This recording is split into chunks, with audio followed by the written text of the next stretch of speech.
Baik. Baik, jadi yang sakit Ya. semua, alhamdulillah. Alhamdulillah pada kesempatan kali ini kita masih bisa sama-sama berkumpul untuk mengadakan sesi konseling kelompok. Sebelumnya, Ibu mau kita saling memperkenalkan dulu nih, biar nanti kalian bisa akrab. Oke, mulai Ibu ya. Perkenalkan nama Ibu Eva. Perkenalkan nama saya Ibu. Bisa. Saya Rizky, Ibu. Saya Muhammad Alvan. Apa? Apa? Apa nih? Oh, Alvan. Perkenalkan nama saya Alda Ibu. Saya Alvaro. Nama saya Samsi. Saya Putri. Ini kalian ada di satu kelas yang sama kan? Beda-beda. Beda. Kan tadi habis pelajaran apa semuanya? Gaul. Ibu. Ada kamu ada di kelas. Saya nama Dikes. Sebelumnya boleh tahu ini ada umat Islam semua kan? Islam. Islam. Saya nama Muslim. Terima kasih ya. Oke, terima kasih. Sebelum kita mulai mungkin lebih baik kita berdoa terlebih dahulu. Sekarang bisa berdoa. Ketua kelas kayaknya dulu. Ketua kelas. Teman, sebelum kita mulai. Berdoa.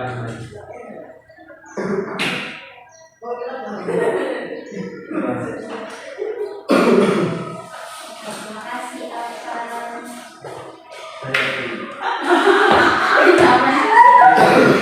Terima kasih Ustaz. Oke, sebelumnya kalian ada tidak mengikuti konseling kelompok? Oke, sebelumnya Ibu menjelaskan konseling kelompok merupakan bantuan pelayanan dari bimbingan konseling di mana dalamnya adalah kelompok untuk membantu satu permasalahan yang ada dalam kelompok ini.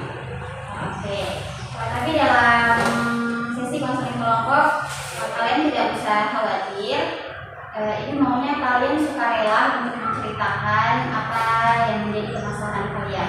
Sebelumnya mau tanya, kalian ini sukarela datang atau kalian ada dipaksa nih sama-sama? Sukarela, ada dipaksa. Oke, alhamdulillah. Nah, selanjutnya Ibu minta untuk kalian sukarela juga untuk menceritakan permasalahan dalam diri kalian. Dan juga selain sukarela, kalian harus terbuka, tidak ada yang ditutupi. Dan jangan khawatir, karena apa yang kalian ceritakan itu semuanya akan dijaga. Apa yang kalian dapatkan nantinya di sini, kalian tidak boleh untuk menceritakan lagi di luar. Jadi kalian harus menyimpan untuk diri kalian sendiri. Harus menjaga rahasia dari orang-orang lain, dan kalian juga jangan khawatir karena rahasia kalian akan dijaga dengan benar. Sebelum kita mulai, Ibu mau kita sama-sama mengucapkan ikrar kerahasiaan dalam sesi konseling, boleh? Boleh, Bu. Oke, jadi ini ya yang bilang. Ini ya semuanya. Saya berjanji. Menyatakan bahwa saya sanggup. Dan bersedia menjaga. Menerima. Dan memelihara. Informasi apapun. Baik dari saya sendiri. Maupun dari orang lain. Oke, terima kasih. Jadi kalian sudah berkomunikasi dalam sesi konseling. Jadi Ibu ingin kalian saling menjaga satu sama lain. Oke, selanjutnya Ibu mungkin akan mengadakan sesi konseling dalam waktu 40 menit ke depan. Kalian bisa? Bisa. Cukup? Cukup. Oke, langsung saja. Jadi pada sesi konseling ini Ibu mengambil satu materi untuk sama-sama kita pahami, yaitu social living atau kemalasan sosial. Sebelumnya ada yang tahu apa itu social living? Oke. Social living ini sebenarnya sering sekali terjadi dalam kelas atau dalam suatu kelompok. Social living merupakan kemalasan sosial di mana pada saat sesuatu tugas, misalkan ada suatu tugas, ada satu anggota kelompok yang sama sekali tidak berkontribusi. Dia mungkin cuma menitipkan nama atau atau dia mungkin cuma tahu jadi, jadi istilahnya mungkin cuma tahu jadi. Nah di sini itu tidak tahu ya, di sini ada yang social living kah atau tidak, itu tidak tahu. Nah jadi social living merupakan kecenderungan seseorang untuk mengurangi usahanya ketika mengerjakan tugas secara berkelompok. Jadi kadang-kala ketika kita melakukan social living terhadap teman-teman kita, pasti teman-teman yang memberikan kontribusi yang lebih akan merasa kayak, ih kok cuma saya yang mengerjakan semuanya, sedangkan teman-teman yang lain cuma tahu jadi. Nah ini mungkin sering disebut juga yang namanya beban ya. Oke. Selanjutnya adapun faktor-faktor, kan kalian ini sudah tahu nih apa itu sociality. Di sini kita tanya dulu, ada tidak yang biasa melakukan sociality? Mungkin dari sini dulu, atau silakan ceritakan, mungkin kamu punya teman kan, atau kamu yang menjadi sociality.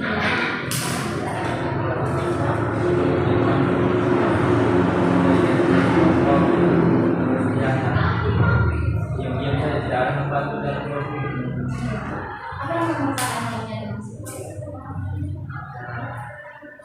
berat itu. Itu bagian mungkin berat coba. Oh iya. Saja. Wah, mesti. Kalau saya mau sama dia, jelaskan ya. Oh, udah beres. Jadi orang yang ceritakan tadi. Ada teman yang gitu. Oh, ada. Bagaimana yang dirasakan Rizky? Saya beban sekali akan ngurus itu. Saja. Oh, berarti sama yang dirasakan dengan kita.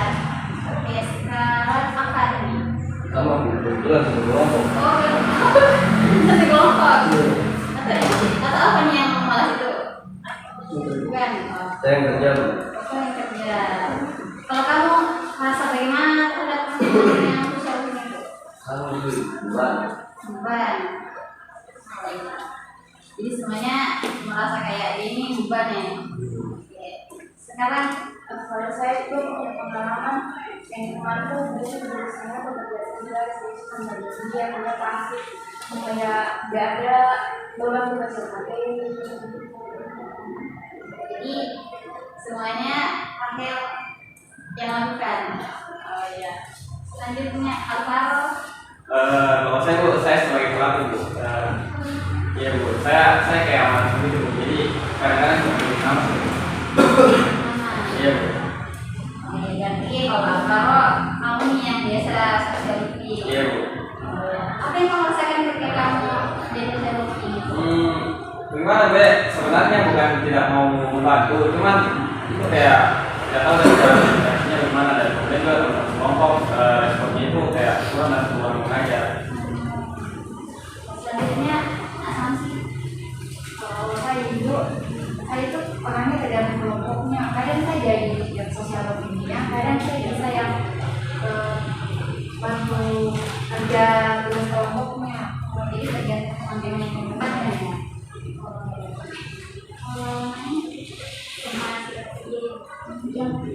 Kamu juga tergantung. Oke, jadi dari yang tadi kita dengarkan di sini ada yang rajin-rajin, yang katanya teman-temannya banyak yang social living, dan kalian merasa kok itu beban sekali. Dan sama dengan kayak Alvaro tadi, dan ternyata di sini Alvaro sebagai social living, dan tadi katanya tergantung temannya. Oke, selanjutnya mau tanya nih, menurut kalian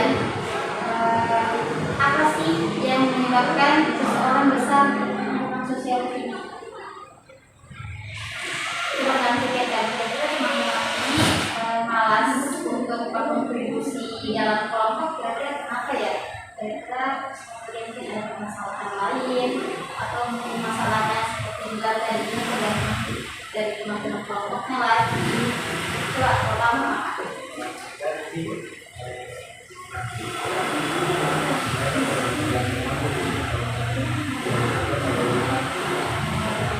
kayak masalah apa ya?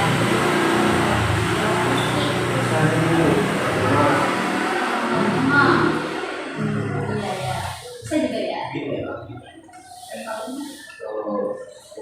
tahu itu ada teman dia kena sering dibully, jadi dia malas sebagai sensasi, dia malas kumpul kerja tugas yang lain.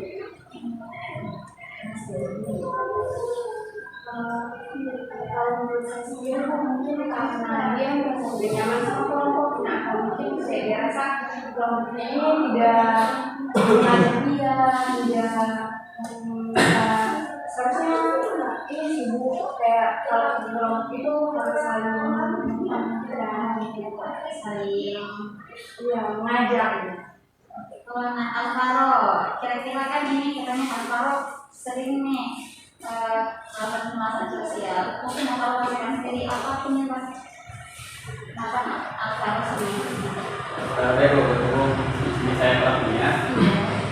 Jadi kalau dari sebenarnya kita tidak sebut kamu sebagai pelaku karena kita tidak tahu hal apa yang kamu rasakan, kenapa kamu seperti itu. Jadi sini kita tidak boleh saling menjudge ya, semua saling menerima.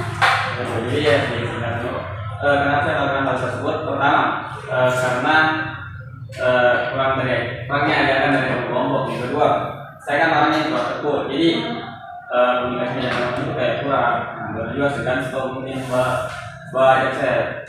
Ketiga, saya punya riwayat suka bully Bu, jadi mungkin orang takut dengan saya, jadi makanya begitu Bu. Suka bully. Iya Bu. Selanjutnya sanksi. Kalau saya pikir itu penyebabnya pasti karena dari diri sendiri. Kan kalau sudah di situ kelompok pasti pikiran-pikirannya kita dulu yang biasanya kalau belum mulai kerja tugas sudah berpikir teman dengan dia yang mau bawa dengan saya tapi kan mau ngapain, takutnya tidak nyambung, tidak sefrekuensi lah karena bukan kayak circle kita, jadi kayak sudah pikiran dulu mendoktrin bahwa saya tidak bisa satu kelompok dia, makanya sampai ke bawah di dalam itu kayak sudah ke bawah pasti nyaman dan sudah tahu ini pasti bisa, ini yang kurang berarti Jadi sebenarnya dia takut untuk memulai ya sama orang lain.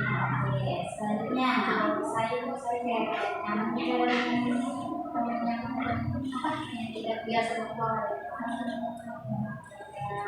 Dengan memang saya merasa kayak tidak satu frekuensi. Kalian tadi sudah menjelaskan, memberikan saran bahwa ada faktor-faktor ketika kita melakukan sosial media itu. Nah, itu tambahkan sedikit apa yang kalian ucapkan tadi semuanya benar, itu termasuk dari faktor-faktor. Saya ingin menambahkan sedikit. Jadi memang sosial media itu tadi faktor yang pertama itu ada yang namanya kepribadian. Jadi dalam diri seseorang itu sendiri. Kadang-kadang dia orangnya malas dan mungkin dia punya masalah pribadi, makanya dia melakukan sosial media. Tadi yang pertama kepribadian, yang kedua tidak lekatan dengan teman-teman kelompoknya. Itu apa yang dikatakan tadi asumsi. Nah, Siska dia takut untuk memulai dan dia tidak merasa kompak dengan teman-teman kelompoknya. Akhirnya dia tidak mau berkontribusi. Selanjutnya karena dia tidak punya motivasi. Orang yang malas biasanya tidak punya motivasi, jadi dia kayak nyaman dengan rasa malasnya itu. Lalu ada juga faktor lain yaitu dia merasa tidak jelas dalam pembagian tugas kelompok. Nah, karena merasa dia tidak jelas dalam kelompok itu apa sih itu tugasnya, akhirnya dia sudah malas juga, sudah tidak mau berkontribusi. Dan juga karena adanya perbedaan gender laki-laki dengan perempuan. Dan biasanya kan dalam kelompok itu kebanyakan laki-laki, ada yang kebanyakan perempuan. Contohnya misalkan ini kebanyakan perempuan dan hanya satu orang laki-laki dalam kelompok. Nah, biasanya yang laki-laki itu yang tidak mau lagi untuk berkontribusi karena dia kayak saya sama teman-teman yang perempuannya. Terus terakhir yaitu karena terlalu besar jumlah kelompok, sedangkan biasanya tidak begitu sulit. Akhirnya ada banyak yang tidak berkontribusi. Nah, itu merupakan faktor-faktor yang menyebabkan orang melakukan sosial media. Nah, selanjutnya cara mencegahnya. Nah, sebagai orang-orang yang berkehidupan sosial, kalian yang di kelas, teman-teman, kalian sebenarnya tidak boleh juga untuk membiarkan orang-orang yang selalu seperti itu ya, karena itu tadi yang dibilang sama mereka bertiga itu merupakan beban.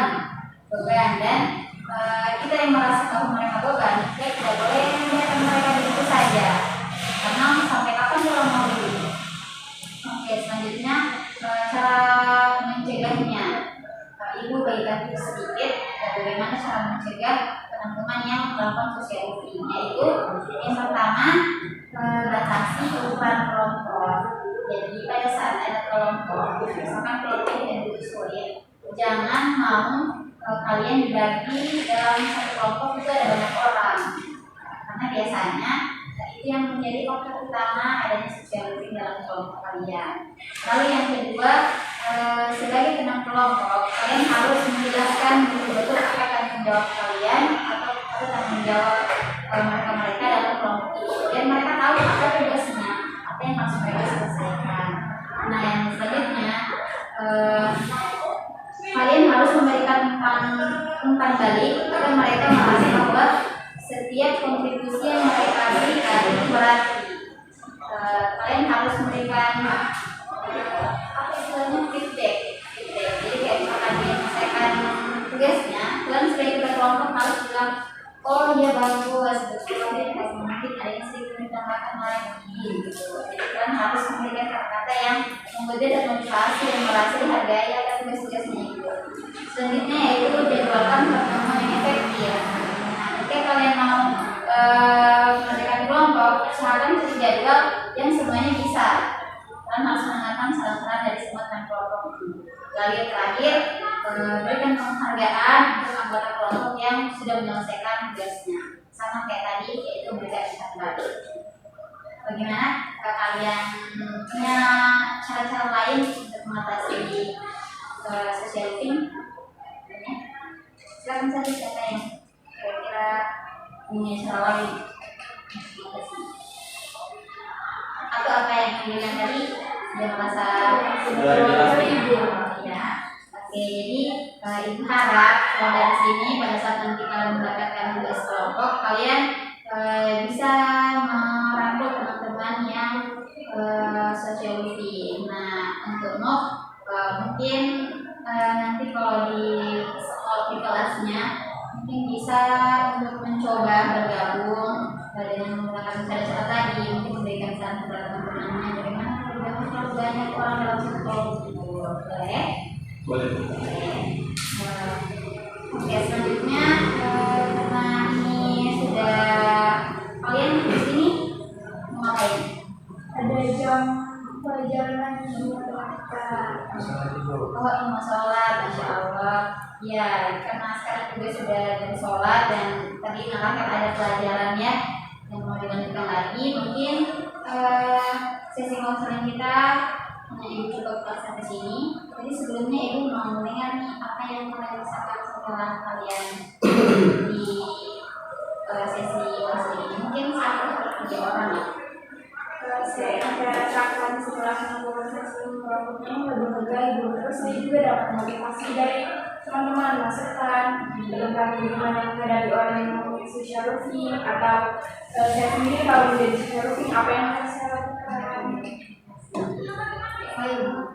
Kalau saya ibu setelah konseling ini saya rasa saya lebih kayak berpikir lebih terbuka dan lebih luas pemikiranku bagaimana nanti harus menghadapi teman-teman yang seperti maupun saya sendiri. Ini mendengar saya tolong ya silakan. Kalau dari saya bu, sebelumnya saya mengucapkan terima kasih kepada ibu dan juga teman-teman karena setelah di sini saya mendapatkan beberapa pelajaran bahwasannya sesuatu ini tidak baik untuk saya ke depannya, dan juga di sini saya juga mendapatkan beberapa tips dan semoga kedepannya saya jadi lebih konsisten lagi untuk menjalankan hal tersebut. Terima kasih, sangat senang bahwa kalian merasa mendapatkan hal baru dari sisi kita kali ini. Karena tadi waktunya sudah habis juga, ibu akhiri.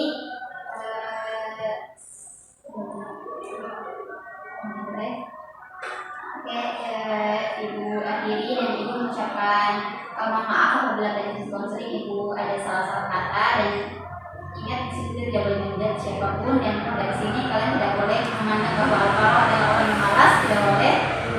Kalian harus pokoknya seperti tidak ada